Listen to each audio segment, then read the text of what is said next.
Good morning.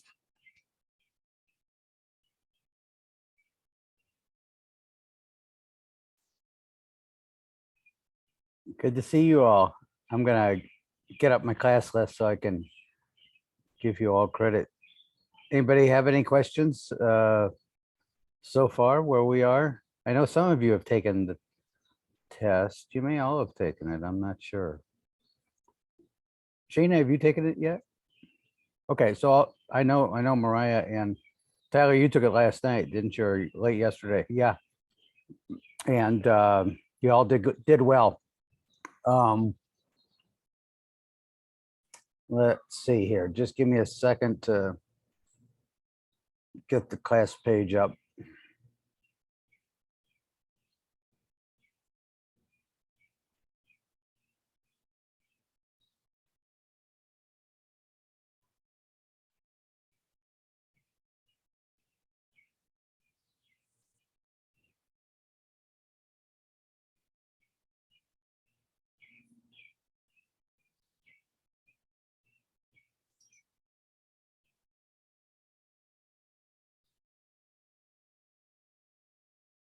Well, I'm doing this for those who are watching the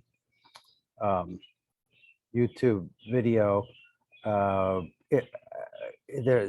first test remains open till the end of the course, but I suggest you try not to leave it till the end, because things will sort of pile up on you. Okay, let me give you all your points. By the way, some of you are going to end up pretty soon with more, with all of the class participation points, which is a good thing. And after you get to the 140 on the grade book, then I'll just start giving you extra credit points for your extra points for classroom participation. Is that clear, or did that not make any sense? I just see some of you are like after I entered those. Hi Clay, how you doing? Good, how are you? Good. I was just saying, Clay, and I think this yes, this definitely applies to you. And is that so some of you either have reached or are about to reach the maximum 140 class participation points. And that doesn't mean that I'm now going to ignore what you're doing in class participation. I'll just be adding additional points to extra credit in the extra credit boxes. So this is a good thing. I just wanted to avoid any kind of confusion that, well, I've got my 120 or 140 points for class participation now. I'm not going to get any credit for the rest of the Zooms. That's not true. Anybody, since we are all on this Zoom call, folks who have taken the test, any questions at all about it? Okay. So let's move on to New York Times versus Sullivan. So this is a very important First Amendment case. I think amongst the cases that we study, I don't know, at least as it relates to the press, the two most important First Amendment cases that we study are Pentagon Papers, which we've already done, and New York Times versus Sullivan. And as you can see by reading the papers, New York Times versus Sullivan has been in, even though I think it's a 1964 case. So we're talking about, almost 60 years later. It is, it's still it's still very controversial.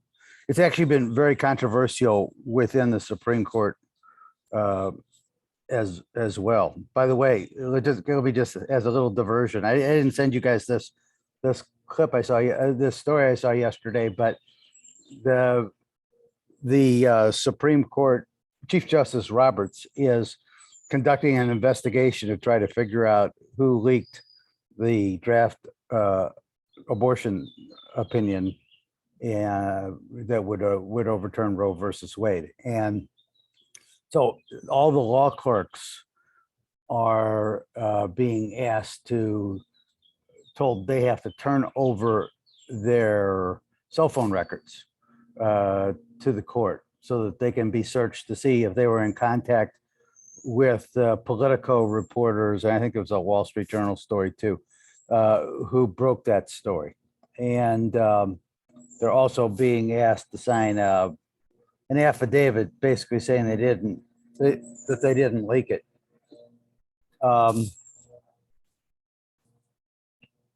So that's sort of an interesting development. I mean, this is something that has hardly ever, and not really ever in this kind of a situation happened before, where a draft opinion still being circulated within the court was leaked to the public.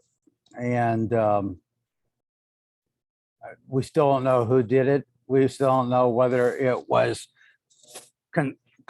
conservatives hoping to lock in the conservative votes to overturn Roe, or whether it was liberals just trying to throw a monkey wrench into things. We don't even know for sure if it was a member. There are about 75 members of the court who get the opinion, who see draft opinions. Those are justices, staff members, and clerks. And when I say clerks, here I'm talking about these are the people who are the sharpest law school graduates in the country. It's a super high prestigious job to be a Supreme Court clerk. A number of those clerks end up later being appointed justices of the Supreme Court. William Rehnquist was a clerk. Brett Kavanaugh was a clerk. And Amy Coney Barrett was a clerk, amongst others. So, I mean, these aren't just like people who are pushing paper. These are people who are writing draft opinions for the justices. And, if they are able to pin down who leaked it, that person's career is wrecked. I mean, they probably would be disbarred, would be my guess. And that could end their career. So that's just some news that's surrounding the court. Let me ask you one quick question. Just nod or shake your head. There's a lawnmower next door. Is that keeping you from hearing me very well? Because I can go inside. You can hear me well enough. Okay, good. Okay, so back to New York Times versus Sullivan. So this is a 60-plus-year-old case. It's still controversial. It is what is at issue in the Johnny Depp Amber Heard case that you probably, I would imagine you wouldn't have been able to miss, since everybody, since it's very big on social media. And so that's a defamation case too. So defamation just means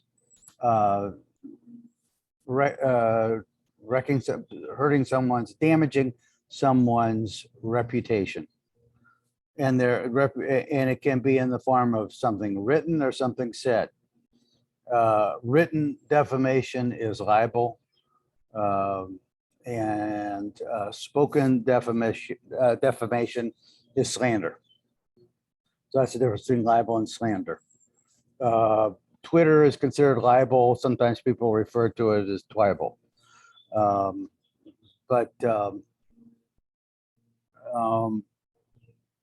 And I sent to you all the language that's at issue in the Amber. So Amber Heard wrote this op-ed where she said she had become a symbol of for this issue of abuse. And Johnny Depp sued her, and then she countersued. I have a friend who's I had lunch with yesterday, he's a lawyer at Thompson Coburn in St. Louis, and who handles defamation cases. And he said his main rule of who wins in defamation cases is a celebrity, and really any kind of case is that celebrities almost always win and seldom lose. And the bigger celebrity usually trumps the lesser celebrity, and that could well happen here.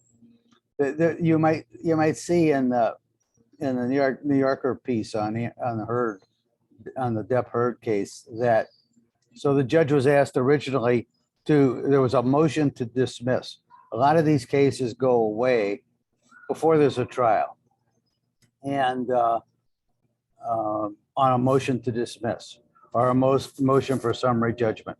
I mean, my own opinion is that the judge in the Heard Depp case should have granted the motion to dismiss, because I don't think that I think the statement that Depp is challenging in Heard's op-ed is clearly protected speech, and could not be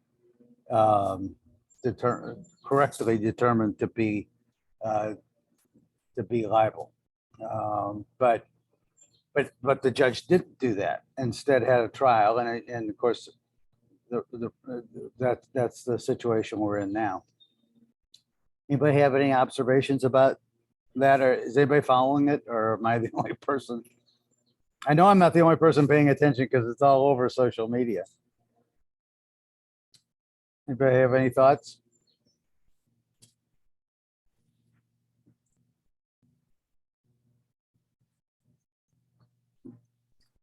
Well, New York Times versus Sullivan, it's really important both as a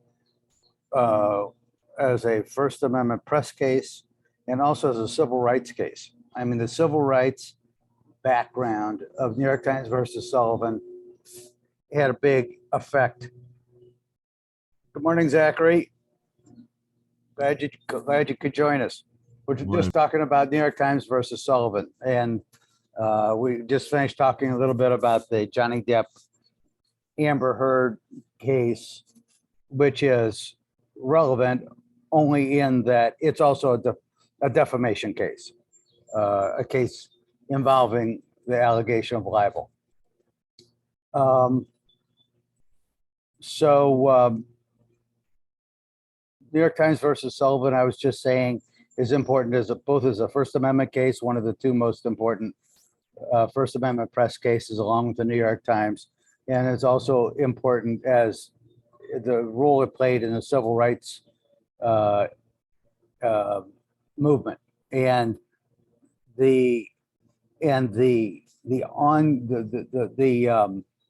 what was going on in the civil rights movement at the time New York Times versus Sullivan was decided was very important, because this is the period of time after the Martin Luther King March on Washington in the summer of 1963, which was when he made the I Have a Dream speech, and it was before passage of the 1964 Civil Rights Act, which ended racial segregation by law. So no longer was it legal after 1964 to discriminate in hiring and school assignments, in job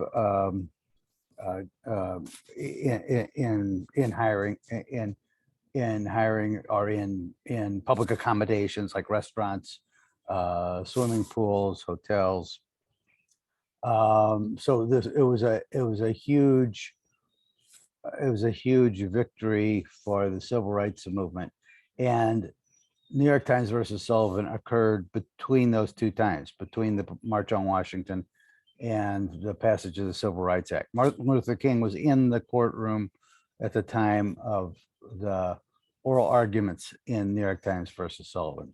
Matter of fact, one of the justices, I think it was Justice Goldberg, sent a copy of Martin Luther King's book down to him to get him to sign an autograph, which seems a little bit unseemly when you're trying to decide a case. The Sullivan was a public safety head of public safety, and even though his name was not in was not published in the material at issue, he still felt like his reputation had been harmed. Would one of you like to present what they know about New York Times versus Sullivan? We could have a couple of people present, and then I could add to it.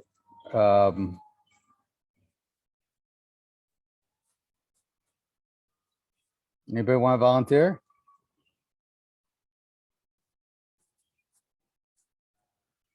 You're looking, Sheena, like you might be persuaded. Isn't this the case where there has to be like a showing that the plaintiff or the defendant knew that the information was false, and then there has to be a determination of malice as to how the information was delivered to damage the plaintiff? I didn't read the case. I briefed it in a previous semester, and I'm just going from memory, and I can't remember if that's the one or not. Yes, that's the one. It's the case that came up with the legal standard of actual malice. So it only applies to public officials, and then it was extended later to also apply to public figures who are not officials. And in those cases, anything that is said or written about them,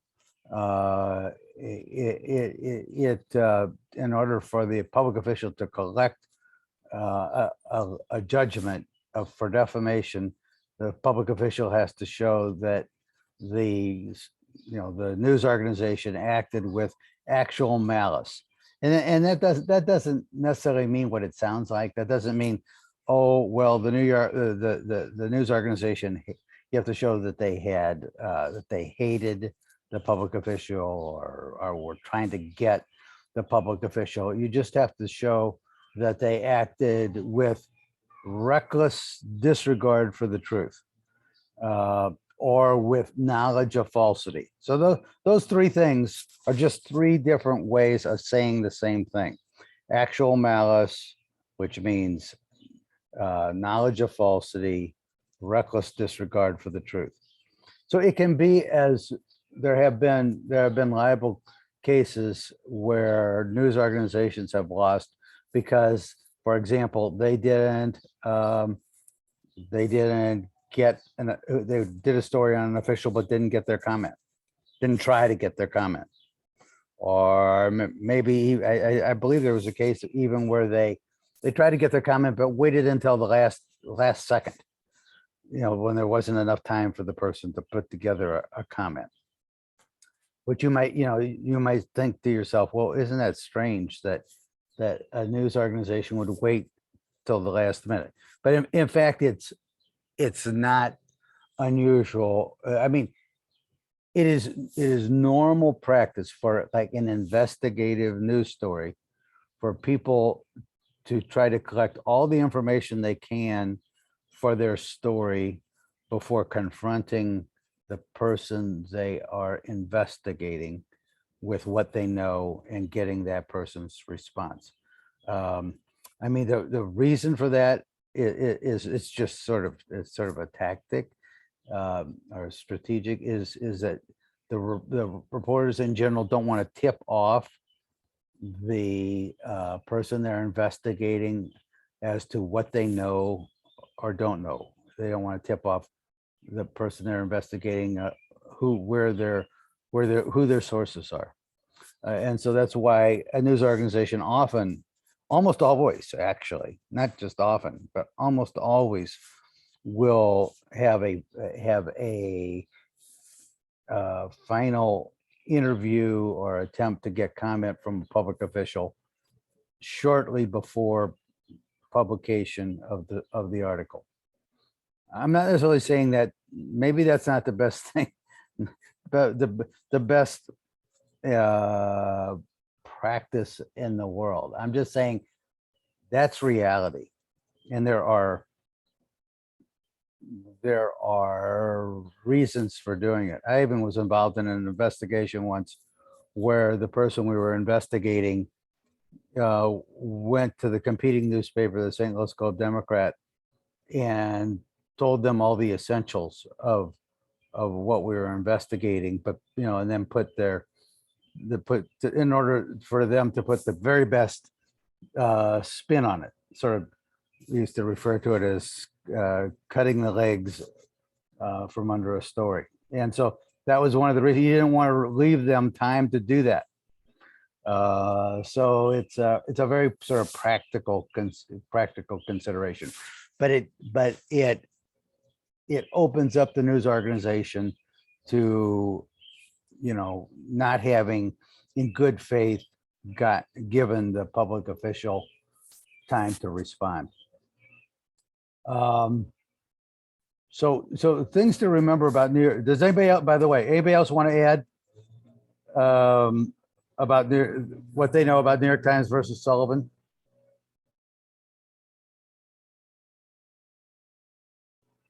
So the circumstances were, keep in mind that I think this lawn noise is getting too loud. I'll be right. Let me just move.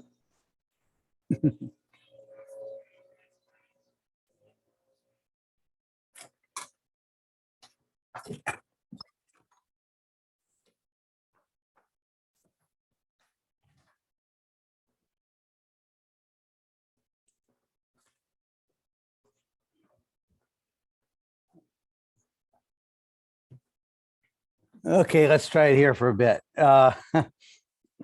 Anyway, so keep in mind that this is an ad in the New York Times. It wasn't a news story. And the ad, and it was a full page ad. I sent you a link to a story I wrote on New York Times versus Sullivan a couple months ago, where at the end of that story is the entire ad. And in it, I have bold-faced what parts of the ad were false.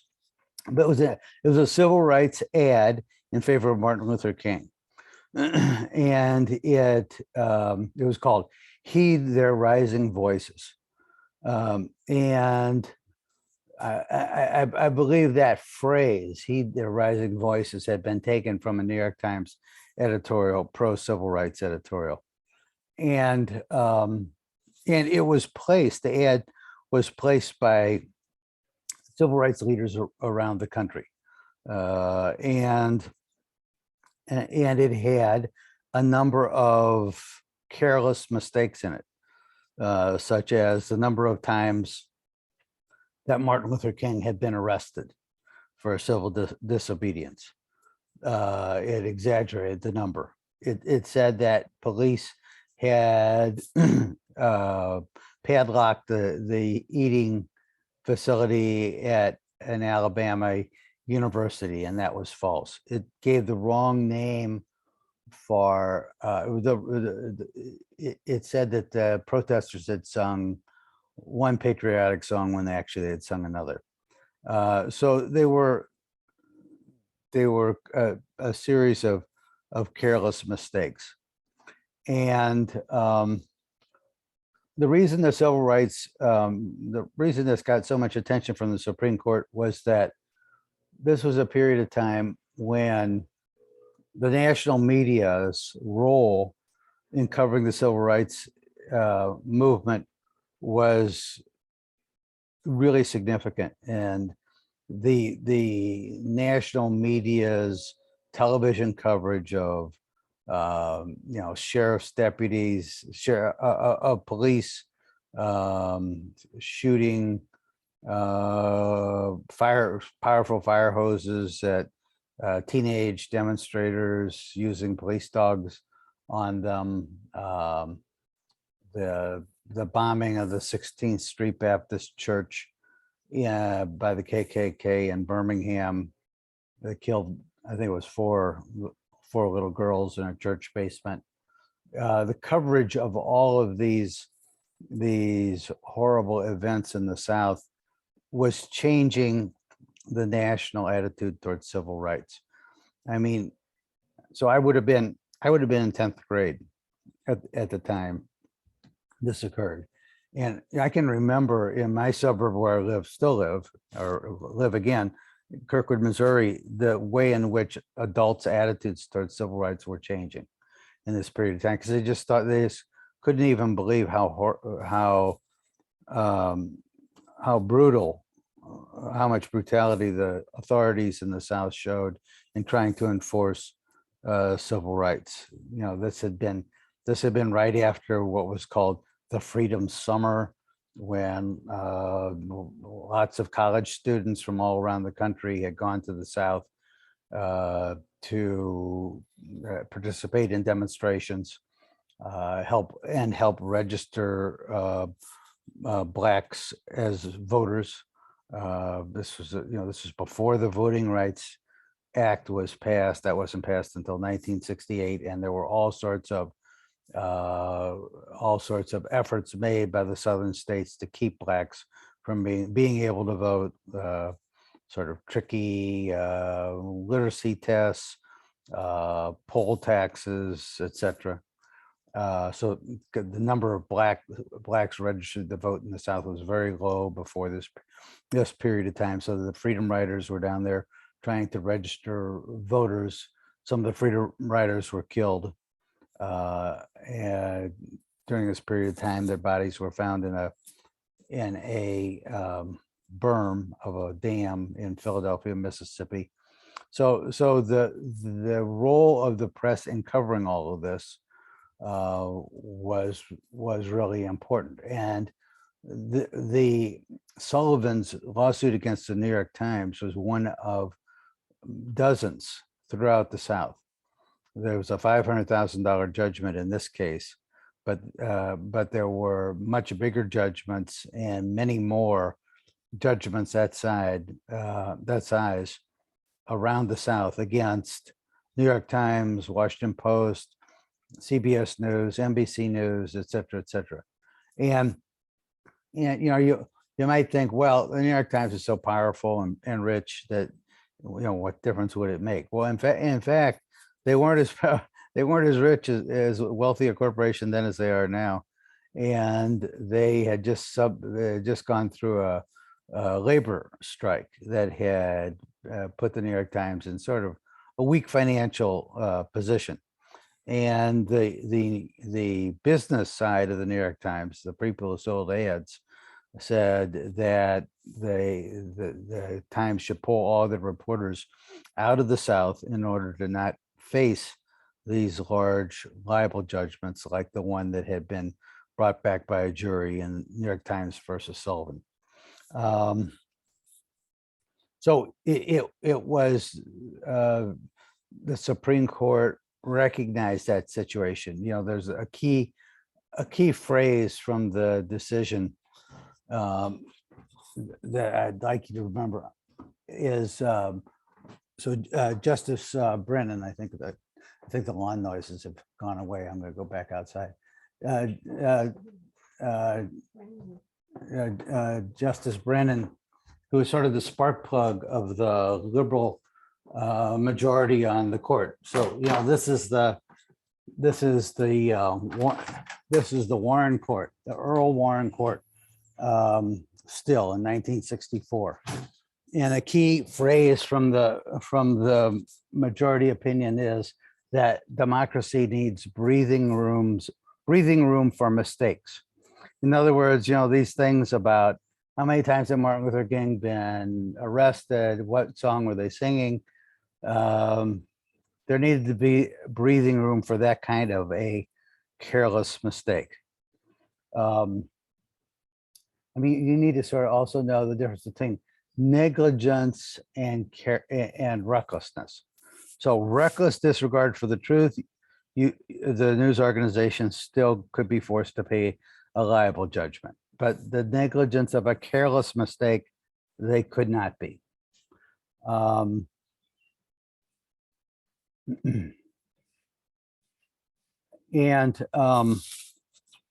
you know, as I say, this is towards the end of Earl Warren's term period of time as the Chief Justice. Earl Warren came in, but you all couldn't see off camera was her cat catching a mole. Earl Warren had been the governor of Earl Warren had been the governor of California, and he was appointed by Eisenhower to be Chief Justice. His first big decision was Brown versus Board of Education, ending school desegregation, that overturning Plessy versus Ferguson, and saying that it's the equal protection of the 14th Amendment requires desegregated schools. Separate but equal wasn't good enough. So that's how Earl Warren began his term as Chief Justice. The Warren Court was the most liberal court in the history of the United States, and is certainly it was a very different court from the one that we have now. And Earl Warren's term as Chief Justice went through 1968. And so, you know, it's a period of time in which there were all sorts of decisions on the rights of, you know, criminals to have, criminal suspects to have lawyers to remain silent, and etc. Okay, so the Supreme Court was not, even though it was a unanimous decision in New York Times versus Sullivan, a number of the members of the court and justices appointed after 1964 were not too happy about it. One reason they weren't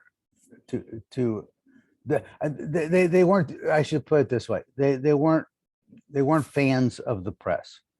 This is a period of time when conservative opposition to William Douglas, who was an old, almost ready to leave the court, justice on the Supreme Court, the Republicans in Congress were trying to impeach him. Gerald Ford, who went on to become Nixon's successor as president, was leading that effort.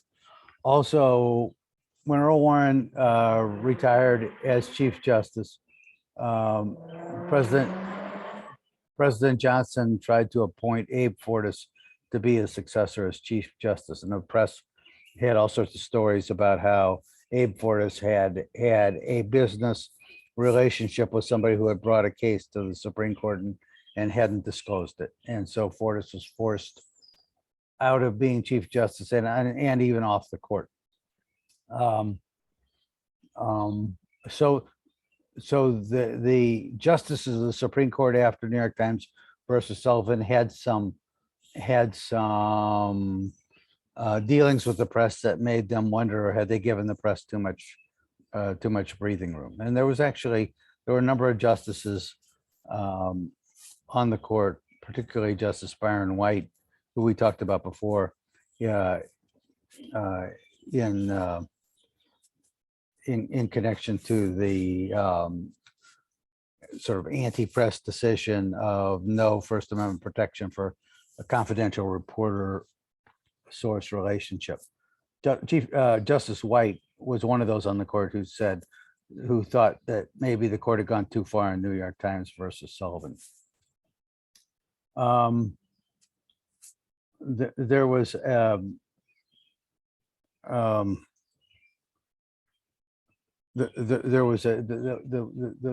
decision of the court that reaffirmed New York Times versus Sullivan was Hustler versus Falwell. Hustler, of course, was this pornographic magazine run by Flint, and Jerry Falwell was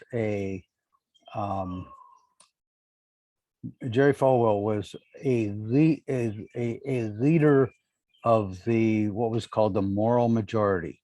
This is during the early years of President Reagan's term of office. The moral majority was a big factor, a big factor in Reagan's rise to power. And Jerry Falwell, have you all, does that name mean anything to you? Well, you know, you've heard of his son, right? His son recently had to leave, I think, as head of Liberty University.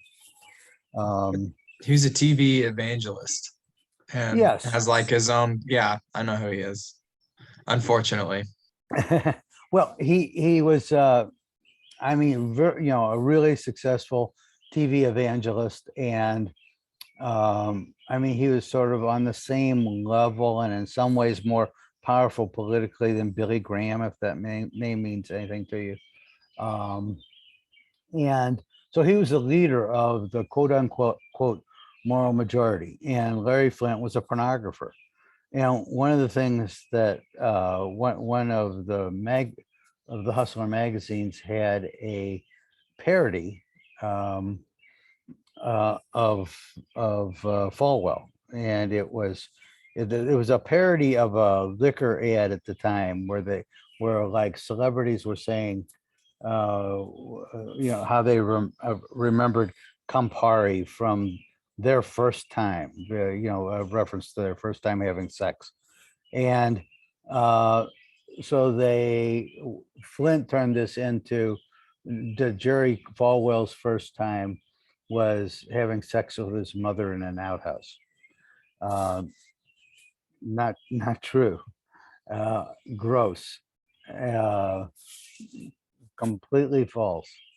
And at the very bottom of this cartoon was in very small print, "This is a parody."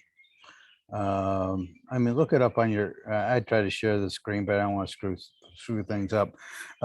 It was there's a very gross cartoon that was a parody, and so this case, Falwell won a big judgment in Virginia courts where he was had no home court advantage. He was from Virginia, and the case went to the Supreme Court. Falwell claimed it really wasn't in the form. It was less in the form of a libel defamation case, as in the tort involved here was infliction of emotional distress. And so by this time, William Rehnquist, who was a very conservative justice on the Supreme Court, had become Chief Justice. And Rehnquist ends up sort of surprising, and Rehnquist had been, in various opinions, a critic of New York Times versus Sullivan and the very lax kind of standard for libel. And so, but Rehnquist ends up writing this opinion in favor of Falwell. And it turns out I once sat next to a woman who had written a friend of the court brief on behalf of cartoonists in this case, in Hustler v. Falwell. And she told me about how they had discovered that Rehnquist was, when he was at Stanford Law School, had loved cartooning and had sort of like drawn his own political cartoons, and he was really fascinated by this era of the 1900s when there were these cartoons of Boss Tweed and the corrupt democratic political machine in New York. And so the woman who had put together this friend of the court brief, she told me that one cartoon they made sure they did not include in the friend of the court brief to try to persuade the Supreme Court to rule in favor of Falwell. They did not include the one that had been drawn at the time Rehnquist was up for the Supreme Court, that showed him in a Ku Klux Klan robe, denying minority voters in Arizona the right to vote. This was sort of one controversial thing that came up when he came up for Justice of the Supreme Court and then later for Chief Justice, that he had been a Republican judge who had tried to deny the vote to some minority voters in some Arizona town in his home state. And so this lawyer who wrote the friend of the court briefs, they made sure they didn't include that one in the cartoons. And so if you read the Hustler v. Falwell decision, Rehnquist waxes on about these Boss Tweed cartoons and sort of he says, granted the Hustler the Hustler parody is a poor cousin to these great Boss Tweed cartoons, but that still it's the same kind of parody and hyperbole that's an important part of public discussion. And not only did he say that, but he also said that, so in any case like this, they would apply the New York Times versus Sullivan actual malice standard, and that applying that, Falwell couldn't win and Flint won the case. The thing that's sort of crazy about that is that, like we said before, actual malice, and one of the definitions of actual malice is knowledge of falsity. Well, in a parody, it's false, right? So doesn't that meet the actual malice standard? So it honestly did not make a whole lot of sense to apply the New York Times actual malice standard in cases like this kind of parody. But it did two things. It gave especially strong protection to media parody, and it answered the debate within the Supreme Court itself as to whether or not they were going to stick with New York Times versus Sullivan. Now that debate has come back up again recently. Justice Thomas has criticized that. It used to be Justice Thomas's critiques used to be sort of cries from the wilderness, because even sometimes Justice Scalia, a very conservative justice, thought Thomas was too far out there. But Justice Thomas has begun to get some support on the court for taking another look at New York Times versus Sullivan. So we'll see how that turns out. Any questions so far?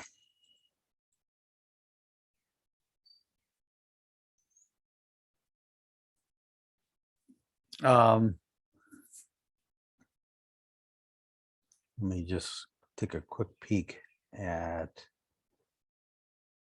syllabus and see if I've forgotten to cover something that we should talk about. Well, there's one other case, and that is the Milkovich case. And the issue here is the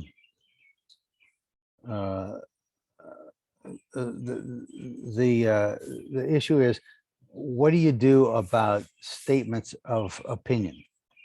Milkovich was a famous high school, I mean, famous in Ohio, a high school wrestling coach uh, in in Ohio. I think he was Maple Heights High School or something.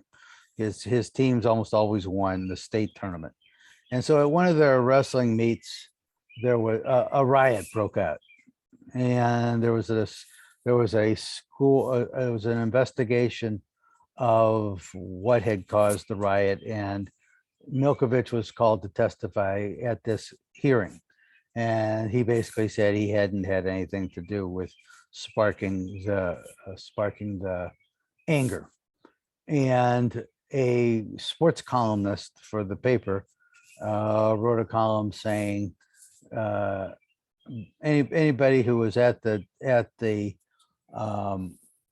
wrestling meet and who heard Milkovich testify would know that he wasn't telling the truth, that he was lying. And the Supreme Court, this was Chief Justice, this was Justice Rehnquist. I can't remember if he was Chief Justice at this point or not. But Rehnquist wrote the opinion, the majority opinion, and he said that that a statement of opinion like the sports columnist statement could be libelous if it implied facts, if it was based upon a set of implied facts that weren't true. So, what we're talking about is an opinion, not like an opinion saying Joe Biden's, Joe Biden's a bum, something like that, that doesn't, it's just sort of hyperbolic speech. But if you said Joe Biden is a terrible president, and because of for one thing he's part of this Democratic cabal to abuse and cannibalize children, like the QAnon people think, then that's an opinion that is either implying or stating a set of facts. And if those facts are wrong, are wrong beyond the actual malice standard, then that statement of opinion can itself be the grounds for a libel suit. This is sort of what's involved in the to a certain extent in the Johnny Depp Amber Heard case, because the statement that Amber Heard wrote in her Washington Post column didn't say that Depp attacked her. It said she had become a symbol for domestic abuse. But implicit in that statement, which is sort of a statement of fact, but also sort of a statement of opinion, implicit in that is that Johnny Depp beat her up. She didn't ever say that in the op-ed. It was a super carefully written statement to avoid that. But if a statement of opinion has implicit in it a set of facts, a set of facts that aren't true, then it can be the source of a libel judgment. I live in a near-in suburb. I'm just sitting on the front porch, and first my cat catches a varmint, and then across the street there's a deer running along. You'd think I was out in the middle of nowhere. Okay, so one other thing to take away before we go on to schoolhouse speech is that parody and hyperbole really get more protection under the First Amendment than do sometimes some straight statements of fact. So we'll run into, when we get to copyright in a couple of sessions, we'll run into the Two Live Crew parody of Pretty Women. And again, the Supreme Court gives more protection to a musical parody when it comes to copyright than it would to a normal piece of music. So hyperbole, parody, you got to make sure you make it clear that it's a parody. You really should either state it like Falwell did, or it just has to be very obvious. Any questions before we leave defamation?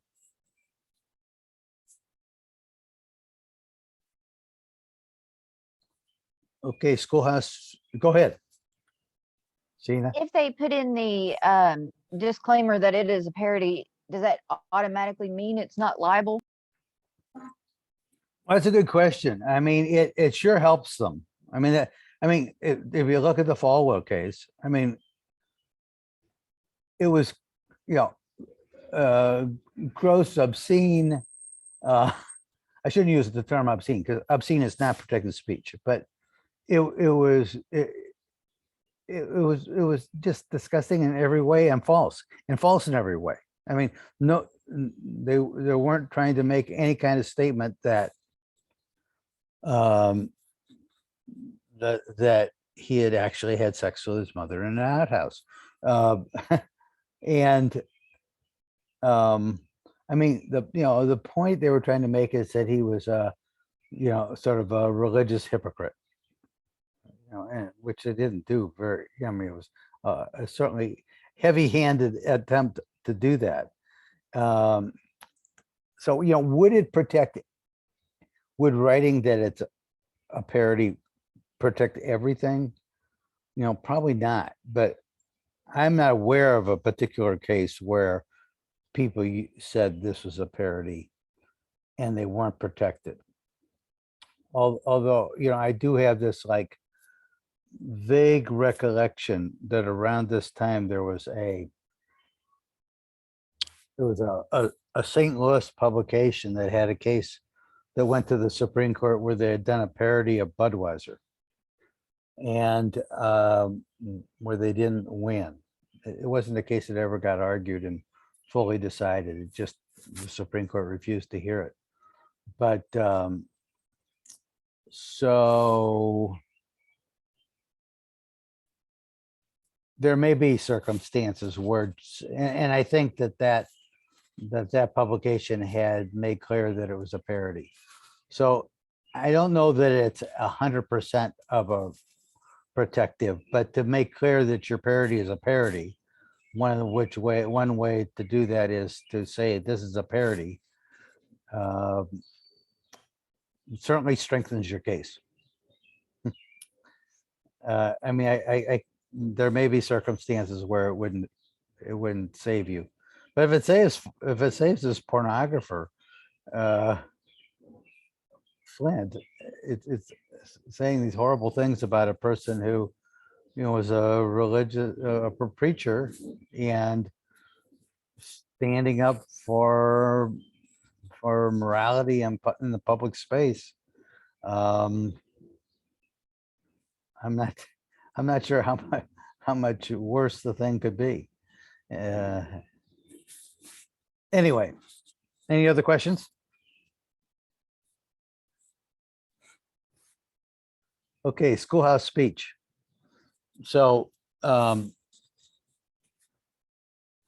talking here about a case that sort of comes out of that same period of time. Mary Beth, this is the first case where the Supreme Court said that the speech of public school students is protected, involved Mary Beth Tinker, who was a little junior high student in Des Moines schools in 1960 in the 1960s, and I think her dad was involved with Unitarians or sort of liberal. I'm a Unitarian myself, sort of liberal, a liberal sect. And so she and her brothers wore black armbands to school to protest the Vietnam War. President Johnson had imposed a Christmas halt in the bombing of Hanoi, the capital of North Vietnam. And their protest was calling for Johnson to extend that halt in the bombing. And Mary Beth Tinker was told she didn't take the armband off, she'd be kicked out of school. She didn't. She was kicked out for 5 days. And the case made its way to the Supreme Court when we're still talking here about a liberal Warren court. And the opinion is written, as a matter of fact, by the person I mentioned earlier, Abe Fortas. So this is probably, I think that this could well be one of the last opinions he wrote on the Supreme Court. And he basically said the First Amendment doesn't stop at the schoolhouse gates. The public school students, and this is true also of public school teachers, have a First Amendment right and can't be punished for exercising that First Amendment right unless their speech is disruptive to the school environment. Now, the administrators in Des Moines had claimed that there was the potential for disruption from the armbands because, other students would have brothers in Vietnam who were getting killed, and this would be a very unpopular and could result in fights in the school. Well, there really wasn't any evidence of that seemed to be just sort of, a after the fact rationalization by the administrators of why they had acted the way they did. And so the Supreme Court said Mary Beth Tinker's suspension was a violation of her First Amendment rights. Mary Beth Tinker, until, I think she is still touring the country, talking about her case, since it was the first case of recognizing of the free speech rights of public school students, and keep, that public school, that's important.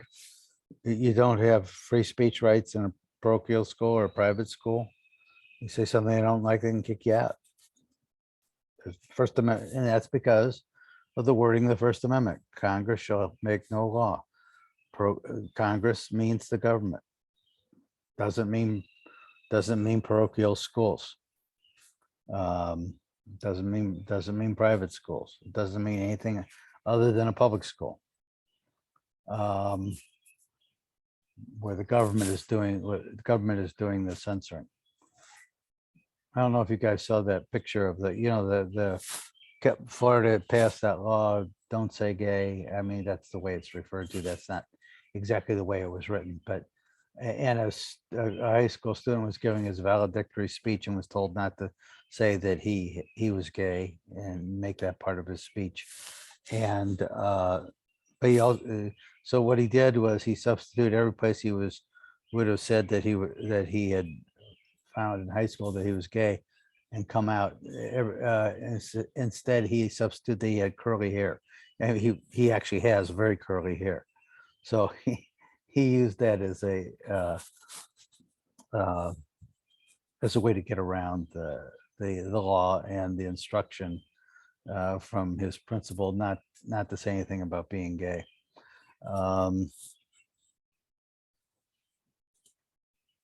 Maybe that's a parody. I don't know, but it certainly ended up being protected speech. I would think that probably even if he had just violated the principal's instruction, he would have been protected by the First Amendment. Okay, so Mary Beth Tinker wins her case. Then but most of the school speech cases since then, until really last year, have gone against the students. There was a case involving, it was called Bethel versus Frazier, and there was a student body election. There was an assembly where the candidates were being presented. One person who was supporting a particular candidate gave a speech that had all sorts of sexual innuendo in it. And the speech was included junior high school kids in the audience, and the principal suspended the student for the sexual innuendo in the speech, and that was upheld by the Supreme Court. They said that was not protected speech. A big case that came to the Supreme Court was actually from St. Louis, and this is one I covered actually in real life when I was still covering the Supreme Court for the Post Dispatch in the 1980s. It was called Hazelwood versus Kuhlmeier, and this is Justice Byron White opinion again. Remember, White's the person who wrote the opinion saying there's no protected First Amendment relationship between reporters and their confidential sources. Well, here he says that high school journalists don't have a First Amendment right in connection with their work, their school-sponsored work. That's the speech basically of the school, and the school principal can censor it. What was involved in this case? So Kathy Kuhlmeier was the editor of the Hazelwood North newspaper. I think it was called The Spectator, and they had done a 2-page spread on a really pretty good. I mean, this is the kind of high school journalism project that that would be a prize-winning kind of entry in a journalistic contest, because it showed a lot of work and a lot of creativity by the students. So one of the stories was on, it was basically on the problems that students face. There were stories about young women who had gotten pregnant and what that experience had been like, where students could get birth control information, how had students been affected by parents' divorces. There was about 6 different stories spread over two full pages with illustrations. Well, it was right towards the end of the year, and the high school principal sees this right before it's supposed to go out and says, I'm not gonna, this is going to be upsetting to parents, and and it's going to be invade the privacy of some of the students and the parents. He never spoke to the students before making the decision to just take that 2-page spread out of the paper and not allow it to be distributed. If I remember right, the names are redacted though. Yes, you do remember right, Clay. But only on the one that was getting published, not the one that the principal read. No, the principal ones was redacted. It was redacted. I think that the principal, the version the principal saw, I think it had the names redacted, but he didn't know they were redacted. He thought that they were the names of real people. Or they had used pseudonyms. It was something, and then the argument was, we'll redact it completely, and then right, and so this is something that probably if the principal and the students had talked, maybe that kind of misunderstanding could have been resolved. But I mean, like one of the examples that upset the principal was a girl saying, I think, about her father. Her father always would go out and play cards and come home drunk, something like that.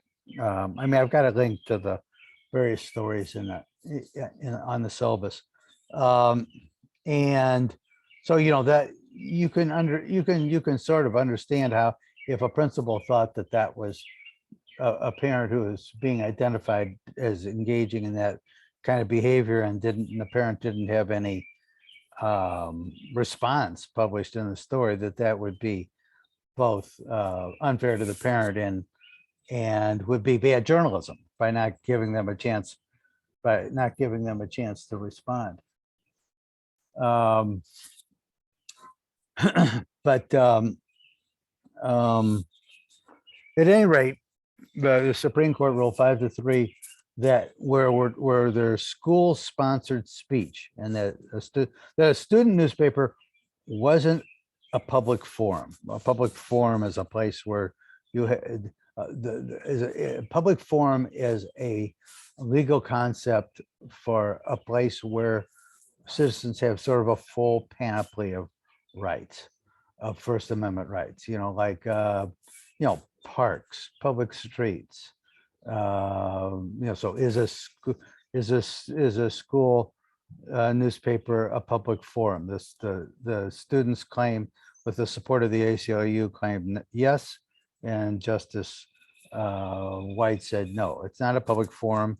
Instead, it is school-sponsored speech, and so the school's on the hook for what the students write, and so principal gets to censor it. So this kind of school-sponsored speech that we'd be talking about would be other kinds of school-sponsored speech might be, say, a yearbook or the play that whatever kind of musical that the students are going to put on. So this sort of raises questions if when somebody has objections to something like, say, West Side Story or something. A cheerleader skit would be another kind of school-sponsored speech. The ways of getting around it is some students then started publishing underground papers. So, they just distribute to students when they walk off the campus. And because that wasn't school-sponsored speech, then they couldn't be punished for it. Another way that school districts, and actually we took this approach at Southern Illinois University in the School of Journalism, was to declare our newspaper to be a public forum. And so we declared the Daily Egyptian to be a public forum. Quite a number of states, I don't know the exact number off the top of my head, 12, 13, 14, something like that, including Illinois, have passed laws that give high school or college students or both a full set of First Amendment rights. And to be honest about it, actually some rights that a privately employed journalist might not have in connection with what their editor had to say about their story.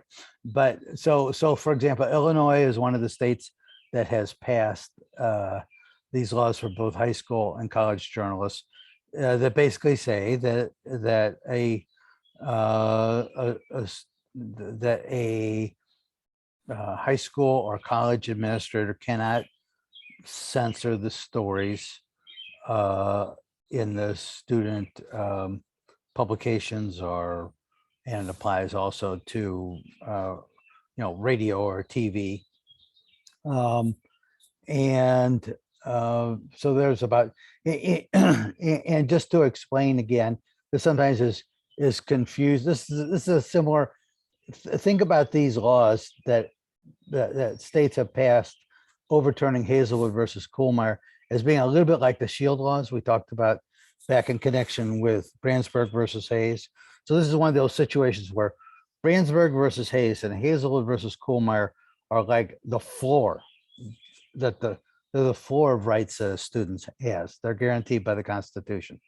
But states are able to pass statutes or they could make them a state constitutional provision, but they're able to, the states can pass laws, legal provisions that give more First Amendment protection to student journalists than the First Amendment gives them. And that's what these laws do. There's a sort of a big move to give to, there's more pressure to give in more states to pass these kinds of laws.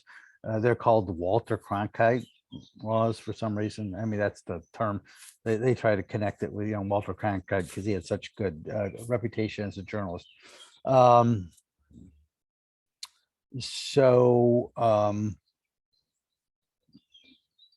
Let's see. Okay, so Hazelwood versus Kuhlmeier comes along, and then these laws to reverse in some states, a minority of states, definitely it's like a dozen, to reverse Hazelwood versus Kuhlmeier. The next student speech case I want you to know about is Bong Hits for Jesus. Anybody want to present that one? Okay.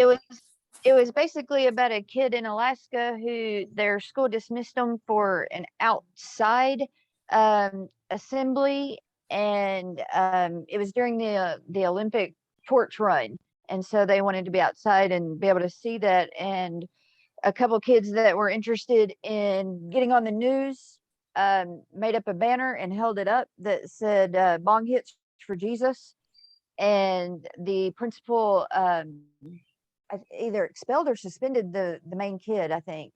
And it was upheld that because it was a school activity, that the decision of the principal was okay. Right.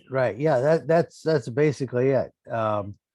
This kid wants to get on TV. He makes a sign at his house, which is pretty nearby the school. Bong Hits for Jesus.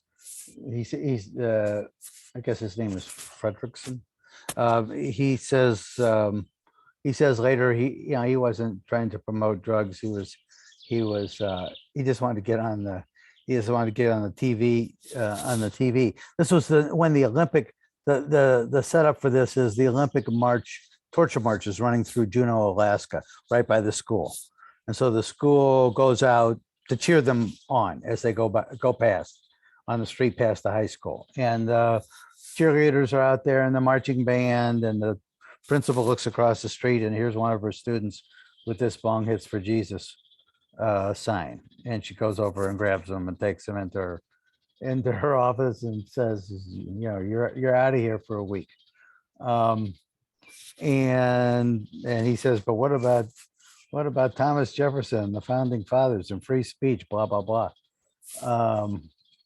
And the Supreme Court made clear that, well, the Supreme Court made pretty clear that one of the reasons it was supporting the principle in this case was because of the war against drugs. And there's a series of cases in which the Supreme Court has cut back on the rights of on the constitutional rights of students, public school students, in furtherance of the war on drugs. This is one of them. Another one is I think the name of the case is TLO versus New Jersey. It's back from the 1980s that said public school administrators just need to have a reasonable suspicion of drugs in a locker to search it. They don't have to get a warrant. And a third one is the Supreme Court upheld mandatory drug testing for student leaders in high schools. So, like if you're on student council or a team or cheerleaders or whatever, that a school can require you to have drug tests.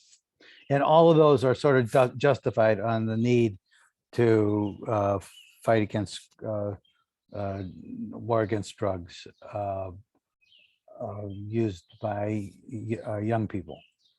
The most recent case was just this past year, where a high school student had tried out for was trying out for I guess she was a cheerleader, and she was trying out for the senior cheerleading squad, and she didn't make the team, and she was mad and with her friends and on social media, posted this, nasty stuff about the the person who was the sponsor of the cheerleaders and the school administrators, basically saying, fuck them.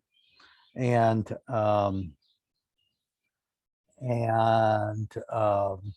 the Supreme Court ruled in her favor. I was I was a little bit surprised. I mean, it was partly because, I mean, it's not clear quite how far this decision will go, but I mean, it was partly because the Supreme Court, pointed out she wasn't on the school premises. And so there's this whole sort of question of, well, so if a student engages in speech off the school premises, does it have greater protection? And basically, in this case, her speech was granted greater protection than if she had done this, on the school grounds to the teachers, in front of students. So what do you think? What do you think about all those school speech cases?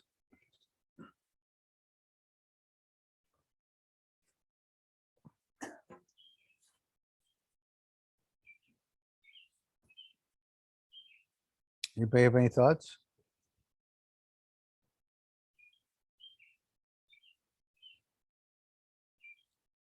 The Supreme Court has before it.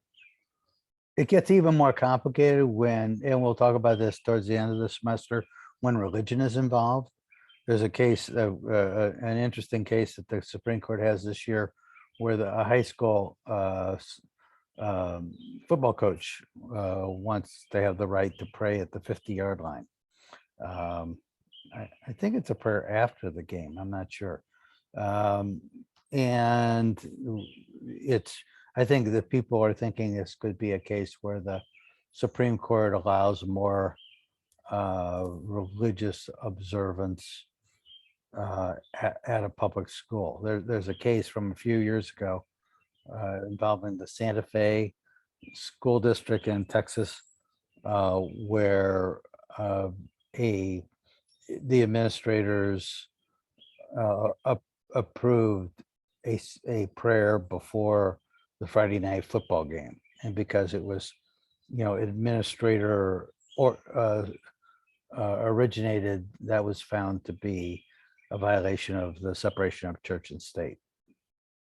But like I say, we'll talk more about those religion-based ones, and maybe by the time we talk about them, maybe we'll even have a decision by the Supreme Court on that one.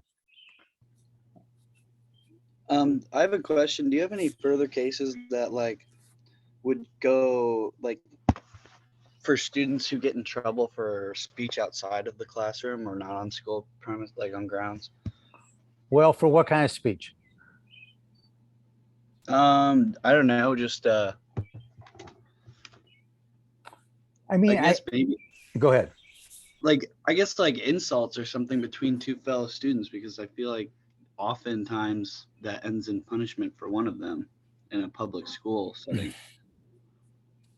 Does that Yeah. that's probably the bullying thing, because that is such a big thing right now. You cannot bully, or you can get in trouble at school. Yeah, and Yeah, I guess so. Just where the speech, freedom of speech comes into play there. Sorry, but thank you. Well, no, it's a good question, and I think that Shayna's comment is also, sort of on the money, in that there's a lot more attention to bullying that goes on, and it's can oftentimes be the source of violent incidents that follow. I mean, the shooter in Texas, I believe I hope I'm not confusing this with the Buffalo shooter, but I think the student in Texas had a speech impediment for which he was bullied. I'm not saying that's why he did it or justified in any way doing it. Which it certainly didn't. And what a horrible situation that is. You know, some teams will have, have you sign some public high school teams, you'll have to sign like a code of conduct, that you're committing yourself to. And so then if you violate that code of conduct, which sometimes could involve kinds of, belligerent, obscene kinds of speech, in a fight with a fight or a disagreement with a fellow student, that could be the source of being suspended from school or suspended from the team. So, but if on the other hand, let's say a high school student goes and gives a speech, in favor of a particular candidate or in favor of, there being same-sex clubs on campus, or any other or a speech on critical race theory or something, and was then punished for giving that speech off campus, basically because of the content of the speech, then I think you probably, the school would have violated their First Amendment rights. I mean, a key thing is a person being disciplined because of the content of the speech. Is it sort of is it viewpoint related or content related? The government, there's just a broad rule that the government cannot discriminate against speech based on its content or viewpoint. That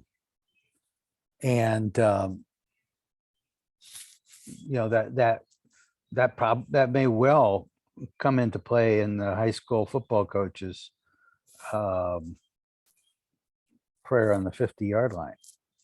We can't, if you're going to allow somebody else who's not religious to do some sort of display of victory or allegiance to the team, how could you discriminate against religious speech? I mean, you can't discriminate against religious speech any more than you can discriminate against any other kind of speech.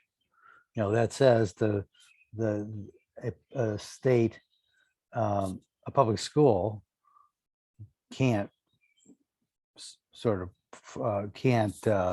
endorse a particular religious viewpoint or religion. Go ahead, Sheena. My daughter plays high school softball, and before every game, the team gathers together and says a prayer. The coaches don't make them join in, and anybody cannot be there, but the coaches do participate too. And then after a lot of games, they'll join with the other team on the pitcher's mound and say a prayer. Again, it's not coach led or coach requirement, but the coaches do join in. So how does it get started? Who gathers people together, or how did it get started as a practice? Well, the before game prayer, when they do their before game talk, just do their telling everybody where they're going to go and that they're going to have a good game, blah blah blah. And then usually it's one of the seniors will step up and say, "Okay, let's have our prayer before the game." And then Sort of a tradition. It's kind of on this team. Is this a public school team? Yes, it's the Massac County High School. So yeah. Well, when it's like student originated and not necessarily school sponsored, that's a big difference. I mean, That's why all these religion speech cases are so complicated, because you've got the clash of free speech, free exercise of religion, and no establishment of religion. So the school can't endorse religion. The school can't stop an individual player from exercising her religion to start up a prayer on the team, and can't discriminate against religious speech because of its religious content. So it gets super complicated. But that's a good example. I think it's and it depends on the school too and where it's at and how many people are there. And we're a very small town school, and a lot of the people in our community are still, they're still very religious. And so I think that has a difference too, because if you got into like a Chicago school, for instance, where there's a lot of people there, thousands of students, and it may make a difference on who's allowed or who wants to participate or when it would. Right. Well, I mean, I think that that's right, and it's I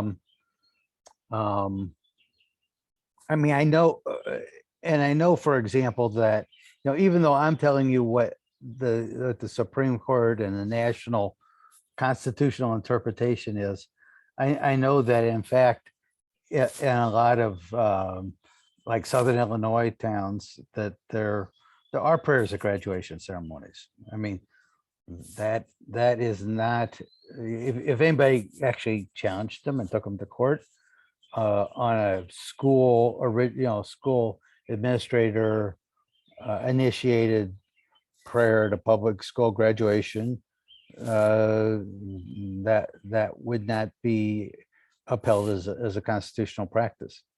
But just because the Supreme Court ruled for a little girl in Providence, Rhode Island, which was the case where the Supreme Court said you couldn't have school-sponsored prayer at graduation ceremonies, that doesn't mean that suddenly all the schools across the country are going to follow that practice. You're talking about the case in front of the Supreme Court now, and I may be wrong, but I think they're signaling that it's 5-4, but the minority is trying to gauge a standard for which they're trying to determine a coercive method and whether or not the coach is forcing the players, not directly, not like overtly forcing the players to pray, but also saying like, that there would be an act of retribution if they didn't. And I think that that's like a thin line between. So what's voluntary, and is it really voluntary, or is there a level of coercion? And if there is, then does that still violate the First Amendment? Well, this is something that has had the Supreme Court tied up in knots for about 60 years. And that is, what test do we apply to religion in public schools? First, there was something called a very strict test called Lemon v. Kurtzman. We'll talk about this more at the end of the class, but and it was like a 3-part test. What was the purpose of it? Was it a secular purpose or a religious purpose? What was the effect? Does it cause an entanglement of religion? That was a very strict test. Then sort of while Justice O'Connor sort of took over writing most of these religion cases, she said, I really prefer to just look at, is the public government or school endorsing religion or endorsing a particular religion? And so that's a little bit simpler test. But the more conservative justices on the court, like Justice Scalia, were in favor of, well, religious speech should be permitted in school as long as there isn't coercion. They want the test to be coercion, as long as it's not a coercive situation. Well, the Supreme Court has said that there's effectively coercion in a public, that's not good enough for a public school to say, we're going to have a prayer at the beginning of the school day, and if you don't want to go along with it, you can go out in the hall. That's not good enough, because there's, in effect, there's effectively coercion. So yeah, I think you're right. In this football case, they're trying to come up with, well, what test are we going to use going forward? Is it going to be coercion? Is it going to be endorsement? Is it going to be Lemon versus Kurtzman? Of course, it's definitely moving. Court is definitely moving towards having this tougher test of it would have to be shown that it was coercive. And we'll see how that works out in that one. Okay, we're at our ending point. Good class, guys. Thank you. See you tomorrow.